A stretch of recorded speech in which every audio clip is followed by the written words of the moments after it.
సంగారెడ్డి జిల్లా సదాశివపేట మండలం కోనాపూర్ గ్రామంలోని పట్లోల శివనాగప్ప ఫౌండేషన్ ఆధ్వర్యంలో రాష్ట్ర స్థాయి వాలీబాల్ టోర్నమెంట్ నిర్వహించారు. ఈ కార్యక్రమానికి ముఖ్య అతిథిగా శ్రీ పట్నం మాణిక్యం డీసీసీబీ వైస్ చైర్మన్ ఉమ్మడి మెదక్ జిల్లా గారిని ఘనంగా ఆహ్వానించి శాలువాతో సత్కరించారు. అనంతరం పట్నం మాణిక్యం ఆటను ప్రారంభించి శివనాగప్ప ఫౌండేషన్ సభ్యులను ఆటగాళ్లను ఉద్దేశించి మాట్లాడారు. ఈ కార్యక్రమంలో గ్రామ సర్పంచ్ శోభారాణి సంగమేశ్వర్, టీఆర్ఎస్ నాయకులు చింతసాయి, శివనాగప్ప ఫౌండేషన్ చైర్మన్ పట్టోల చంద్రశేఖర్, గ్రామ రైతు సమితి అధ్యక్షుడు మనోహర్, నందీశ్వర్, గ్రామ ఎంపీటీసీలు తదితరులు పాల్గొన్నారు.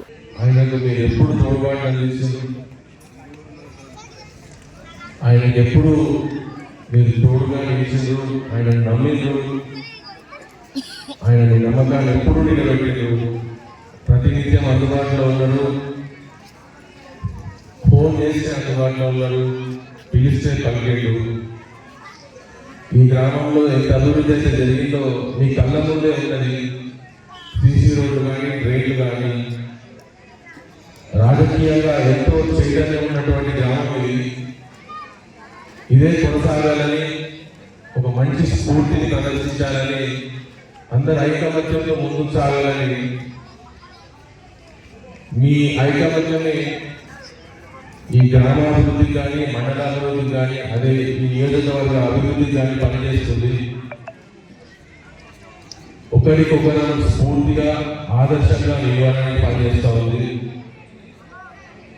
మీరందరూ కూడా ఇదే స్ఫూర్తిని కొనసాగించాలని, ఈ కార్యక్రమానికి ఇంత గొప్పగా సహకరించినటువంటి ప్రతి ఒక్కరికి కూడా పేరు పేరున నమస్కారాలు తెలియజేస్తూ, ఇంకా ఎన్నో టీమ్స్ వస్తాయి.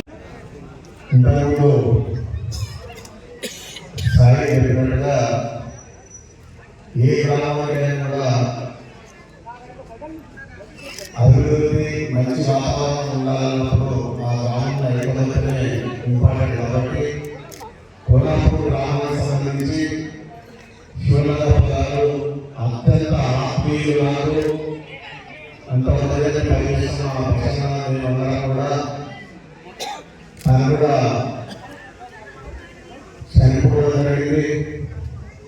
అయితే సదాశివపేట మండలంలో ఉంది. గతంలో తెలుగుదేశం పార్టీలో కలిసి పనిచేసినప్పుడు మంచి ఆత్మీయత, అందరం కూడా చింతన మేమందరం కూడా ఐకమత్యాన్ని ప్రదర్శించి అన్ని గ్రామాలలో ఉన్నటువంటి సర్పంచులు కానీ, నాయకులు కానీ ఇక్కడ ఒక మంచి వాతావరణం ఉండేటువంటి వాస్తవాలు ఏమున్నాయి. మన దురదృష్టం ఏంటంటే మనం మన ఎమ్మెల్యేలను గెలుపుతున్నాం, మన ప్రభుత్వం పోవడం అది జీవించుకోలేనటువంటి